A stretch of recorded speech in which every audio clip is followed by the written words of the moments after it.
Bonjour les amis, fans de l'Olympique Lyonnais, bienvenue dans cette vidéo débrief de la toute petite victoire de l'OL 1-0 face à Montpellier. Je le rappelle, dernier du championnat. Bon, ça a été pénible ce match, pénible à suivre, pénible à commenter. Je remercie tous ceux qui sont venus sur le chat pour partager notre ennui. Et essayer justement de s'amuser un petit peu en plaisantant dans le chat, parce que franchement ce qui se passait sur le terrain, c'était pas très folichon. Alors Pierre Sage avait envoyé une équipe, on va dire assez classique, même s'il y avait quand même deux surprises. Les deux surprises, c'était l'absence dans le 11 de Tolisso et de Ryan Cherki.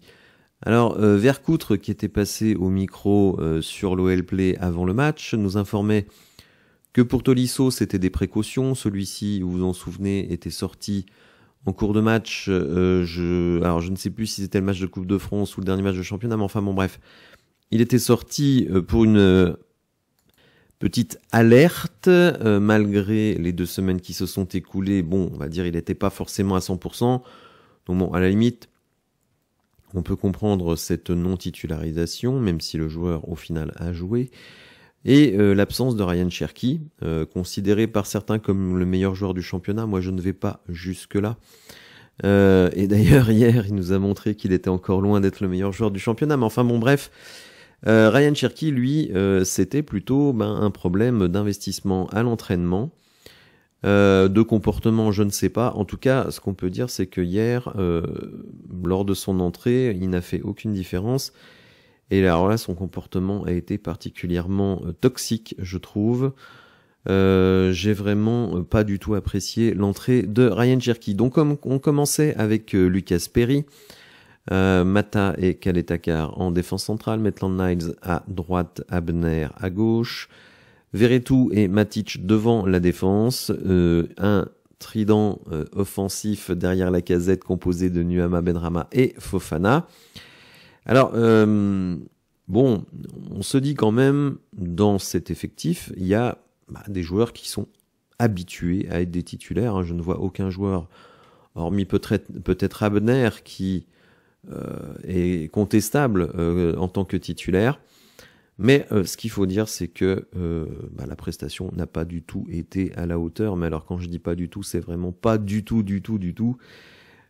C'était mauvais, c'était ennuyeux, il se passait pas grand chose. Alors des conditions de jeu très difficiles évidemment, un terrain vraiment catastrophique, de la pluie, du froid, des travées extrêmement clairsemées.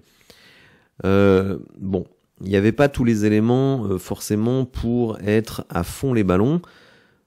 En plus, on jouait un Montpellier cadavérique en Coupe de France, éliminé 4-0 par une équipe de National 2 ou 3, enfin bon bref. C'était vraiment pas très glorieux, mais malgré tout, les résultats du week-end, notamment le match nul de Lille, et ainsi que la défaite de Monaco juste avant la trêve, eh bien, nous donnaient une perspective quand même très excitante, qui était de revenir à 2 points du podium, ce qui est quand même l'objectif numéro 1 de la saison, le podium, pour le prestige évidemment de retrouver de la Ligue des Champions, mais aussi pour le pognon, faut pas se mentir. L'argent de la Ligue des Champions, c'est quand même un difference maker, ça fait la différence dans le budget de l'OL. Donc malgré tout, fallait se motiver. Pierre Sage nous avait fait un peu miroiter le fait que il allait observer tout ce qui se passait aux entraînements, tout ce qui se passait notamment lors du match de Feigny-Aulnois pour constituer son effectif. Et je me dis, si c'est les 11 mecs-là les plus motivés, les plus déterminés, on est quand même mal barré. Ce que je constate, les amis, c'est que depuis notre meilleure performance de la saison face à Francfort, eh bien, on a enchaîné 3 matchs franchement navrants. Il y a eu le match au Paris Saint-Germain. Alors, l'excuse, c'était... on a joué 3 jours avant contre Francfort, donc on n'avait plus rien dans les chaussettes, etc. Donc, excuse. Bon. La semaine suivante, Coupe de France, Feigny-Aulnois. Ouais, mais bon, c'est la Coupe de France, dernier match de l'année, les mecs veulent être en vacances. Ok, je comprends. Mais là, Montpellier, c'est quoi? Je comprends pas. On a des joueurs qui reviennent de 2 semaines où ils ont pu se ressourcer. Pierre Sage ne cesse de nous dire que les séances d'entraînement ont été super intenses cette semaine. Oh là là, c'était formidable à regarder. L'entraînement ouvert au public, qu'est-ce que c'était beau, cet enthousiasme, cette bonne humeur, etc., etc. Et puis alors, on voit ce qu'on a vu hier, c'est-à-dire un match absolument catastrophique, des attitudes, mais à la limite du scandale, quand je vois le match de notre ami en photo, la Maitland Knights, mais vraiment, mais scandaleux, quoi, vraiment des prises de décision, une attitude, mais vraiment, le mec, t'as l'impression qu'il sort du lit, enfin vraiment, c'est catastrophique. Lacazette, énervé de la première à la dernière minute, toujours en train de râler sur tout le monde.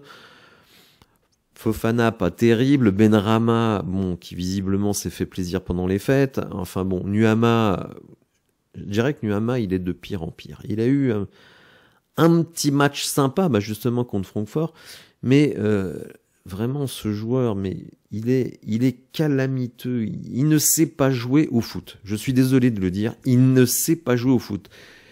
On va dire que je m'acharne sur lui. J'ai toujours dit que ce joueur était une fraude. Quand je vois qu'on a sorti 28,5 millions sur ce gars, je me dis, mais qu'est-ce qu'on a fait? Mais d'où ça sort? Ce n'est pas possible. À un moment donné, il y a une action où il est censé faire la différence sur son défenseur. Le défenseur, évidemment, comme tous les défenseurs du monde, eh ben, on voit bien que le gars a 0 pied droit, l'oriente sur son pied droit, et il est aux abords de la surface, et il est tellement gêné quand on l'oriente sur son pied droit qu'il se retrouve à faire une passe en retrait au milieu de terrain. Enfin, vraiment, mais c'est catastrophique. Bref. Verretou. Alors, on a beaucoup vomi sur Maxence Cacré, qui fait pas, évidemment, une bonne saison. Mais alors, Verretou, lui, il passe à travers toutes les critiques. Hein, ça, c'est quelque chose que je ne comprends pas. Il est arrivé depuis maintenant quasiment 6 mois à l'Olympique Lyonnais. Alors au début, quand il était nul, on me disait « Ouais, mais il n'a pas eu la préparation des autres, faut comprendre physiquement, gna gna gna gna gna gna. » Bon, il fait 1 ou 2 bons matchs en fin d'année 2024 contre le PSG inexistant, contre Feyenoord, je sais même pas s'il a joué, enfin je me souviens plus. De toute façon, on a du mal de se rappeler de performances de Verretou parce qu'il est tellement neutre, il ne sert tellement à rien, bah, qu'on a l'impression qu'on joue avec un joueur de moins. Alors quand en plus Matic, qui fait parfois dans certains matchs vraiment ses 36 balais, bah, vous aviez au milieu de terrain Verretou, Matic, et c'était catastrophique, mais vraiment catastrophique. Bref, ça a été terrible, ça a été abominable. Dans la série de ceux qui n'ont pas été bons, bah, Fofana n'a pas été bon. Abner, il nous fait du Abner. Moi, je veux bien qu'on défende Abner. Il y a des gens qui défendent Abner, mais Abner, c'est pas un joueur de foot. Le mec, il sert à rien. Il est toujours endormi. Il fait 2 interventions au début de match où il rate quasiment le ballon. L'autre fois, il fait une relance dévissée qui redonne la balle à l'adversaire. Mais c'est catastrophique. En fait, c'est là qu'on se rend compte qu'on a un 11 majeur, oui, et encore, il y a certains postes discutables, mais alors dès qu'on va piocher dans le banc, c'est le désert de Gobi. Il ne se passe absolument plus rien du tout. Et le pire, c'est que ceux qui parfois titulaires et qui sont rentrés en cours de match, eh bien, ils ont fait pas mieux que ceux qui étaient déjà sur le terrain. Sauf Tolisso, qui je trouve a fait une bonne rentrée. D'ailleurs, quand je le vois, je me dis franchement, s'il avait débuté, si on veut le reposer, on le fait jouer 1 heure et puis on fait un changement à la 60e. Mais commencer avec un double pivot, Matic, Verretou, ça s'est révélé catastrophique. Bon, bref. Ryan Cherki, je vais pas revenir dessus, qui a fait une entrée absolument immonde. Et alors, Tessman, parce que moi, je me fais attaquer gentiment. Attention, j'ai la chance d'avoir une communauté extrêmement bienveillante. Je ne me fais pas tellement défoncer dans les commentaires. Et pourtant, je ne me gêne pas pour défoncer certains joueurs. Et notamment, Tessman. J'aimerais bien qu'on me dise ce que fait ce joueur sur le terrain. Il ne sert à rien. On se rend compte qu'au milieu de terrain, on a Matic et ses 36 ans. On a Verretou qui est un fantôme. On a Tessman qui ne sert à rien. Le mec a 23 ans, il joue comme le père de Matic. Et écoutez, franchement, moi je me dis, mais vraiment, ce milieu de terrain, il est lamentable. Heureusement, Tolisso, qui lui était à la cave l'année dernière, s'est vraiment remis en ordre de marche, parce que sinon, il ne se passerait rien du tout. Bref, je suis très mécontent. Alors je sais qu'il y en a beaucoup qui attaquent Pierre Sage. Moi, je vais pas vraiment l'attaquer. Je trouve parfois il se moque un peu de nous. Il essaye aussi d'utiliser la méthode Coué. Ouais, qu'est-ce qu'on a progressé. Pareil sur le plan physique, les amis. J'ai eu des reproches parce que j'ai dit qu'on avait une équipe qui, athlétiquement, était à la ramasse. Alors on m'a dit, mais regarde le match de Francfort, c'est du pressing quasiment pendant 90 minutes. Oui, mais je remarque que depuis le match de Francfort, qui a eu lieu il y a un mois, on a enchaîné 3 performances calamiteuses. Et alors si vous me dites que sur Paris, sur Feigny-Aulnoy et sur Montpellier, on a montré de l'intensité, bah écoutez, franchement, moi j'ai pas vu la même chose que vous. Mais tout simplement parce que cette chose, je le vois depuis le début de la saison. Alors oui, il y a des petites phases de pressing, c'est vrai, il y a des petites phases de pressing. Mais je suis désolé, avec cet effectif-là, faire du pressing, c'est compliqué. Déjà parce que le premier à lancer le pressing, c'est Lacazette. Et Lacazette, il s'est donné hier. Et il a beaucoup râlé aussi, mais bon, il s'est donné hier.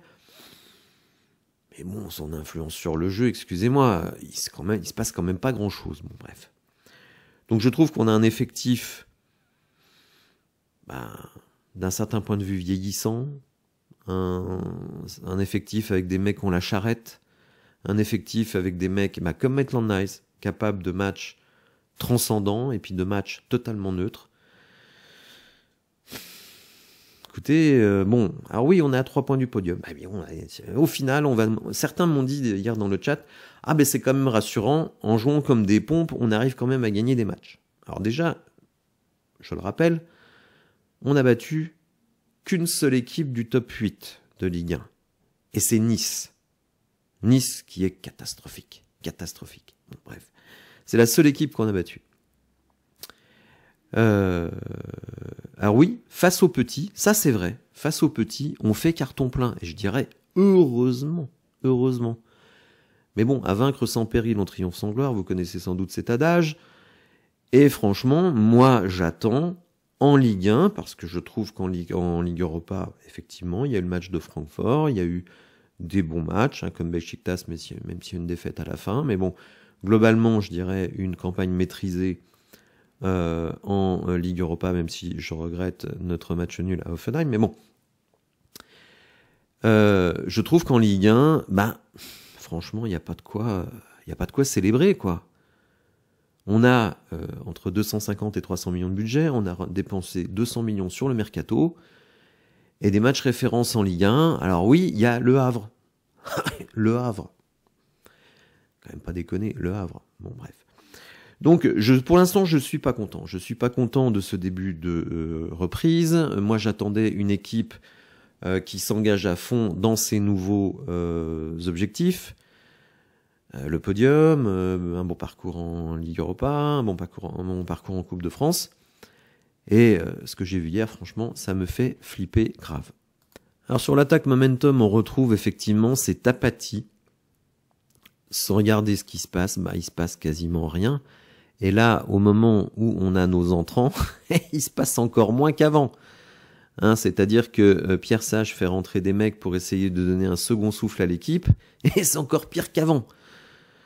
Je dis franchement, on se moque du monde. D'ailleurs, ce que je note, c'est que face au dernier du championnat, je le rappelle, une équipe qui avait pris 0 points à l'extérieur, bon, vous me direz qui a toujours pris 0 points à l'extérieur, le meilleur joueur du match, c'est Lucas Perry, notre gardien. Je trouve ça catastrophique. Et en fait, ce match, c'est le jeune Fayad, un jeune joueur de Montpellier, qui est le héros malgré lui de ce match, puisqu'il rate une occasion absolument immanquable. Il est tout seul au point de pénalty, servi par Altamari, et il met 5 ou 6 mètres au-dessus du but. Je sais même pas comment il peut rater ça, mais enfin bon bref. Et c'est lui qui met le CSC. Alors certains diront, ouais, mais il y avait peut-être un penalty avant, donc finalement on aurait quand même gagné. Bon bref, faut pas non plus oublier les amis le but de Jordan Ferry, qui a été refusé, parce que il y avait une faute sur Fofana. Bon, ouais, faute sur Fofana. Bon, moi je trouve que les deux sont à la lutte. Les deux glissent, tombent par terre. Il y en a un qui se relève, l'autre qui se relève pas. Bon, bref. Donc moi j'ai trouvé que refuser ce but, c'était vraiment moyen. Donc en fait, franchement, hein, quand on parle de braquage, quand on parle de hold-up, quand on parle de miracle, bah oui, cette victoire, c'est un miracle. Alors certains diront oui, mais ça va compenser avec le match de Marseille, etc. Bon, bref, oui, bah si vous voulez. Mais si la première prestation de l'Olympique Lyonnais cette saison, c'est ça, bah je trouve que c'est grave. Alors bon, surtout que ça vient quand même après 2 autres matchs bien dégueulasses. Moi, j'avais trouvé des circonstances atténuantes sur ces 2 matchs. Déjà à Paris, pour moi, c'est plus fort. Clairement, c'est plus fort. Et Feyenoord, bah oui, effectivement, c'était le dernier match de l'année. Bon. On va voir dans les stats dans quelques instants que, bah, évidemment, les stats reflètent un petit peu la vacuité de ce match.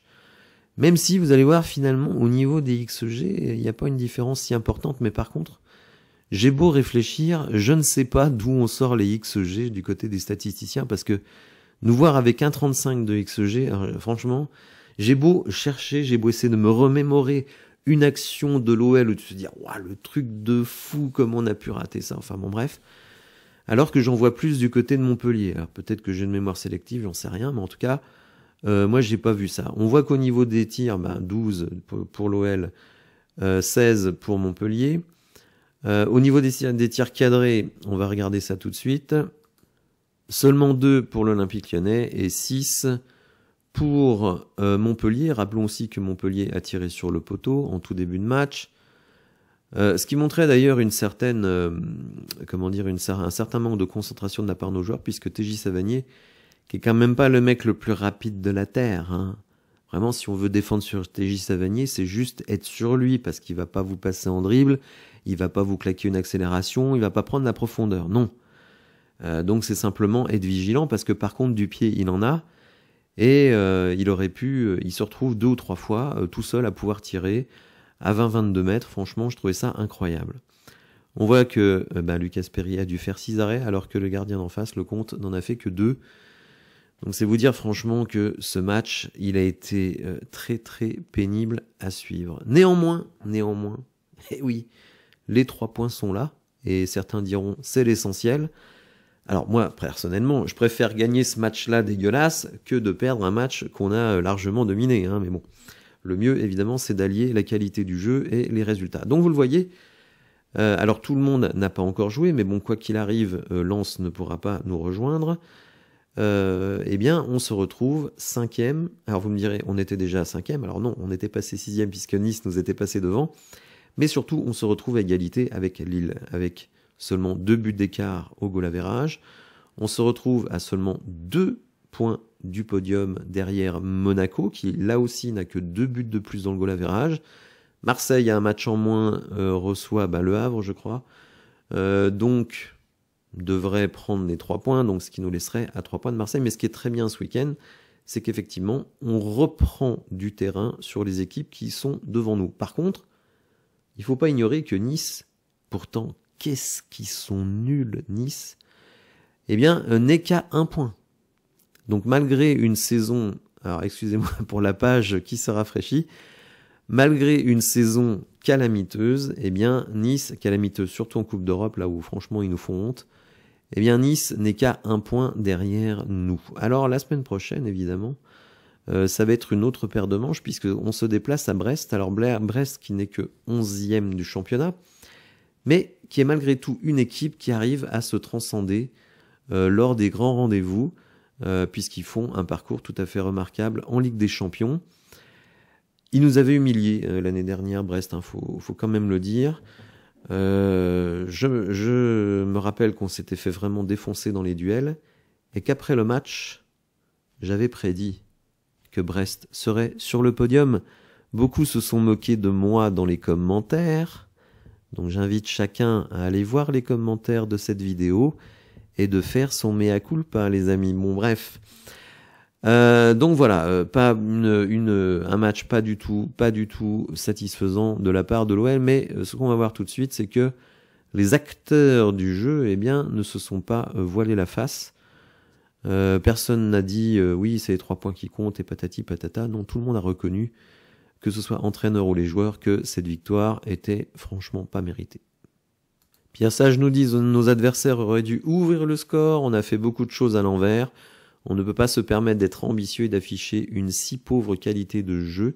Il va falloir qu'on revoie ce match pour comprendre ce qui a bloqué, parce que même si les aspects liés au plan de jeu du jour n'étaient pas présents, il y a des habitudes qui ne sont pas ressorties. Un hold-up, oui, on a eu du mal à développer le jeu offensif.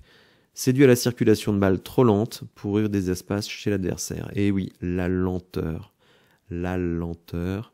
de notre jeu est affligeante. Et comme en plus, je dirais, la mise en place du pressing n'était pas du tout au rendez-vous, bon bah voilà, on n'a pas pu produire quoi que ce soit d'intéressant. Alexandre Lacazette est encore plus direct. On ne mérite pas la victoire. Montpellier mérite beaucoup mieux. Cela fait partie du football. Quand tu ne tues pas le match, il fait référence évidemment aux occasions ratées par les Montpelliérains, l'équipe adverse peut en profiter. Tant mieux pour nous aujourd'hui. Mais nous ne pouvons pas être satisfaits de notre match. On a fait une belle série qui s'est arrêtée à Paris. On repart avec une victoire dans le jeu, mais ce n'est pas satisfaisant. Il faut se remobiliser. Attention, parce que le terme, il est important. Se remobiliser, ça veut dire qu'il y a une certaine démobilisation. Et ça, c'est pas normal. C'est pas normal. Les joueurs ont eu leur trêve. Ils ont repris l'entraînement depuis plusieurs jours. On nous dit des entraînements intenses et le jour du match, on produit ce qu'on a produit. Donc ça, je ne comprends pas. Et j'en reviens à une petite critique que j'avais émise vis-à-vis de Pierre Sage quand j'ai repris vos notes de la saison, enfin de la demi-saison. C'est un certain manque d'autorité. Je trouve que Pierre Sage a beaucoup de difficultés à mobiliser ses joueurs. Et d'ailleurs, quand il est obligé de pénaliser les joueurs comme il l'a fait avec Ryan Cherki, ça veut dire qu'il n'a pas une autorité automatique et que ça, c'est très inquiétant. C'est très très inquiétant quand un coach n'a pas cette autorité. Verretou, interrogé par DAZN, nous dit « Ce soir, on va retenir que la victoire parce qu'on n'a pas créé de jeu, on n'a rien démontré, ce n'est pas l'image de l'équipe. Il y a 3 points pour bien démarrer l'année, c'est ce qu'on va retenir. » Il a manqué tout ce qu'on fait d'habitude, l'agressivité, la qualité technique, les passes vers l'avant, le contre-pressing. Ça nous sourit, mais ce n'est pas une victoire méritée. Il va vite falloir se remettre au boulot parce que c'est insuffisant. Alors, je trouve le constat de Verretou tout à fait correct, mais il faudrait qu'il applique ses volontés à lui-même. Parce que Verretou, c'est pas le premier match où il ne fait rien. Mais rien. Donc voilà, je pense que malheureusement, alors on sait qu'on ne pourra pas recruter cet hiver, même si je note que nous sommes le 5 janvier, et vous le savez, Thiago Almada nous a annoncé qu'il serait lyonnais le 5 janvier. Donc on va suivre de près ce qui va se passer aujourd'hui. Je ne suis pas certain qu'on ait une annonce, mais enfin bon, bref. Puisque les dirigeants lui ont garanti qu'ils allaient arranger le coup. Hier, je vous informais que le club était en discussion informelle avec la DNCG, donc peut-être qu'effectivement, aujourd'hui, on aura une grande nouvelle, aujourd'hui, demain, enfin bon bref, dans les jours à venir, pour Thiago Almada.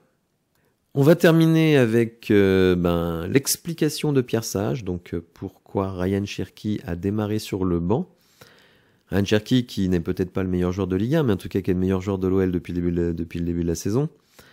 Et voilà ce que nous dit Pierre Sage. Pour différentes raisons. L'une de ces raisons, c'était de garder de la puissance à un moment donné dans le match s'il était bloqué. En gros, apporter un plus en venant du banc. En ce sens, il fallait avoir des possibilités sur le banc de changer le match. La semaine m'a orienté vers ce choix, mais ça aurait pu être sur d'autres joueurs. Il a fait sa semaine d'entraînement, il y a aussi les autres qui ont fait une bonne semaine et qui méritaient de jouer. Alors, les mecs que j'ai vus sur le terrain, notamment les offensifs, Benrahma, Nuama, Lacazette, si vous me dites que eux, ils méritaient de jouer plus que ceux qui étaient sur le banc, je me pose des questions. On me dirait, quand on a fait appel au banc, on a vu que ceux qui sont rentrés n'ont pas vraiment fait mieux que ceux qui étaient déjà là. Bon bref. Il y a plusieurs paramètres à prendre en compte. Le premier qu'il faut retenir, c'est qu'on voulait garder la disponibilité de réaccélérer à une demi-heure de la fin. Bon bref, donc Ryan Cherky redeviendrait dans l'esprit de Pierre Sage une sorte de Factor X qui arrive du bon. Bon bref, c'est clairement une sanction. Et c'est assez navrant. Et pourtant le Big Boss était là puisque John Textor était dans les gradins. Enfin dans les tribunes, je pense pas qu'il aille dans les gradins, mais bon. Donc voilà, franchement, rien de positif à retirer de ce match, vraiment rien, si ce n'est les 3 points. Mais par contre, sur l'attitude, sur le jeu, sur la pelouse, catastrophique. Franchement, une soirée assez pitoyable. Bon, écoutez les amis, malgré tous ces 3 points, on revient à 2 points du podium, c'est quand même ça l'essentiel, puisqu'évidemment, à la fin d'année, on aura totalement oublié ce match de Montpellier. Si vous avez apprécié ce débrief, n'hésitez pas à le liker, à activer les notifications, vous abonner, et je vous dis à bientôt pour de nouvelles infos. Merci, au revoir.